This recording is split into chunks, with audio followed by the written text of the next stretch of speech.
प्रेम से बोलिए बाबा सोमेश्वर नाथ की। हर हर महादेव।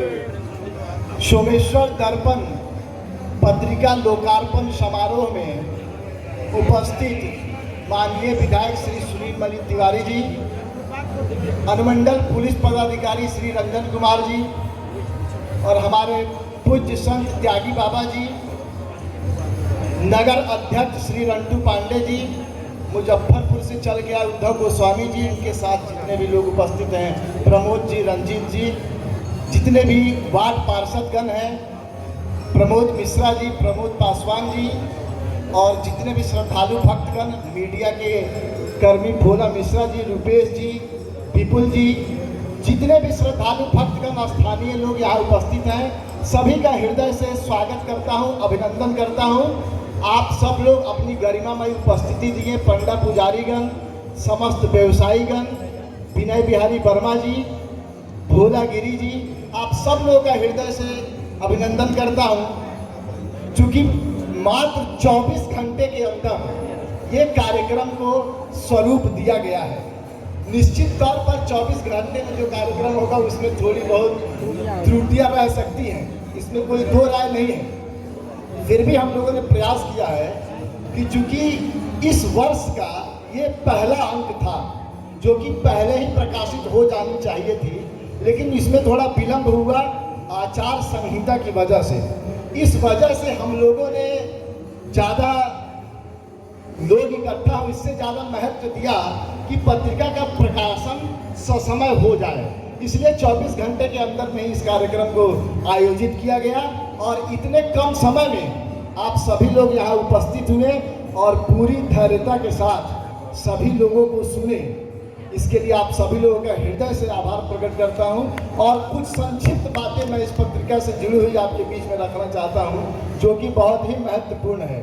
बहुत ही मेहनत से, भले ही विलंब से इस पत्रिका का प्रकाशन हुआ हो, लेकिन पिछले 9 पत्रिकाओं में सबसे महत्वपूर्ण पत्रिका है और इसमें बहुत ही विशिष्ट बातें श्री सोमेश्वर नाथ धाम से जुड़ी हुई है। आप सभी लोग जरूर इसका अवलोकन करें, आपका बहुत ही ज्ञानवर्धन होगा। इसको सफल बनाने में हम बहुत ही आभार प्रकट करना चाहेंगे हृदय से। मुन्ना पांडे जी ने बहुत ही मेहनत की, इसमें कई सारे आलोक को, कई सारे त्रुटियों को कई बार जो है सुधार कराया गया। और सबसे महत्वपूर्ण विषय है कि इस पत्रिका का जो प्रथम प्रकाशन 2021 में हुआ, उसमें तत्कालीन अनुमंडल पदाधिकारी श्री संजीव कुमार जी का बहुत ही महत्वपूर्ण योगदान रहा, जो कि कई वर्षों से जो पत्रिकाएं यहाँ से पूर्व में प्रकाशित होती रहती थी वो बंद हो गई थी, जिसका शुभारंभ 2021 से चला रहा था और अब हम लोग 10वें अंक में प्रवेश कर चुके हैं। और हम सभी लोग जानते हैं कि सभी पत्रिकाओं का मुख्य उद्देश्य क्या होता है कि आप संस्था के बारे में लोगों को महत्वपूर्ण बातें बता सकें। तो जो भी चीज़ें पूर्व में यहाँ विकास किए जा चुके हैं, इसको दोहराने की आवश्यकता नहीं है। आप सब लोग अपनी खुली आंखों से इसको देख पा रहे हैं। इसके अंदर बहुत सारी आगामी योजनाएं हैं जो अंकित है, समय का अभाव है, संक्षिप्त में हम अपनी बातों को समाप्त करना चाहेंगे। अब हम लोग भगवान शिव के जो दरबार है, इसको हम लोगों ने अपने स्तर से लगभग विकसित कर लिया है। अब हम लोगों का मुख्य रूप से आकर्षण है भगवान विष्णु का दरबार, जो अभी सजाया जा रहा है। आप लोग सोशल मीडिया के माध्यम से भी देख पा रहे होंगे, तिरुपति बालाजी की मूर्तियां बनकर तैयार है, लक्ष्मी नारायण भगवान की, राम दरबार की मूर्तियां बन गई है। जैसा कि 3 फ्लोर उसके अंदर है, उससे ही सटे दक्षिण दिशा में विवाह भवन बनाने की योजना चल रही है। पार्वती पोखरे का विकास के लिए हम लोग लगातार प्रयास कर रहे हैं। इसके साथ साथ हम लोग जो है एक गौशाला का, वेदशाला का, आयुर्वेद से संबंधित शिक्षण और प्रशिक्षण के क्षेत्र में प्रयास कर रहे हैं। कई सारे लोगों से सुझाव ले रहे हैं, उस पर प्रोजेक्ट कई सारे हम लोग ले रहे हैं, अंदर विचार विमर्श किया जा रहा है। आने वाले 2 से 3 वर्षों में बहुत ही महत्वपूर्ण योजनाओं को हम लोग लेकर के आ रहे हैं, जिससे अनुमंडल वासियों को बहुत ही लाभ होने वाला है। हमें ऐसा विश्वास है कि एक एक करके हम लोग सभी योजनाओं को बहुत ही सरलता से सामान्य जनों के बीच में लेकर आ पाएंगे। ऐसे ही आप सब लोगों से आग्रह है कि जो भी कार्यक्रम हो श्रद्धा भाव के साथ शामिल होइए, जुड़े रहिए। और भी बहुत कई सारी योजनाएं इसके अंदर है जो आप इसके अवलोकन करने से आपके संज्ञान में आ जाएगा। और लगातार जुड़े रहने से निश्चित हम ऐसा मानते हैं कि आपके अंदर भगवान शिव के प्रति अपार शक्ति श्रद्धा भी बढ़ेगी और भक्ति मार्ग में भी आप प्रवेश कर पाएंगे। आप जुड़ने का प्रयास कीजिए, निश्चित तौर पर बहुत ही इसमें आपको अपने जीवन में बदलाव समझ में आएगा। इसमें जितने भी शीर्षक हैं बहुत ही महत्वपूर्ण है, आप सब लोग इसको जरूर अध्ययन करें। एक और सूचना अंतिम दौर में हम आपके बीच रखना चाहते हैं कि सोमेश्वरनाथ धाम में आज ही हम आग्रह करेंगे माननीय विधायक जी से, अनुमंडल पुलिस पदाधिकारी महोदय से, नगर अध्यक्ष जी से और जो भी हमारे अतिथिगण हैं कि हम लोग ज्योतिष परामर्श केंद्र श्री सोमेश्वरनाथ धाम में आज उसका भी हम लोग लोकार्पण करने जा रहे हैं, जहां ज्योतिष से संबंधित आपको परामर्श दिया जाएगा। जीवन से जुड़ी जो भी समस्याएं हैं उसके संबंध में आपको सटीक गणना ज्योतिषाचार्य चंदन तिवारी जी के माध्यम से आपको परामर्श दिया जाएगा।